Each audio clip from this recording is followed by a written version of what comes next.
Hey everyone, welcome back into a tutorial. In this video I am going to show you how to delete or close PayPal account. So in this I will guide you one of the easiest and step-by-step process to delete or close PayPal account. So for that, first of all, open your official website paypal.com on your desktop, and if you are in smartphone you can enable it on desktop mode, so it will be easy to access and all.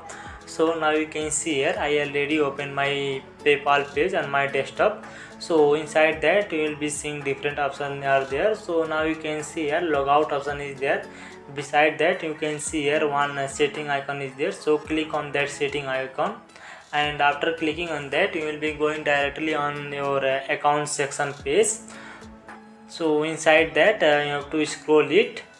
So now you can see here one close your account option is there. So click on that option. So now you want to delete your data related to your account, you can delete from here. So at the down you can see one close account option is there. So after clicking on that it will be asking some questions, so you have to continue like this. Then after giving all those things, in this way you can delete your or close your that PayPal account. So if you like this video helpful, please don't forget to like, subscribe and comment below. Thanks for watching this video.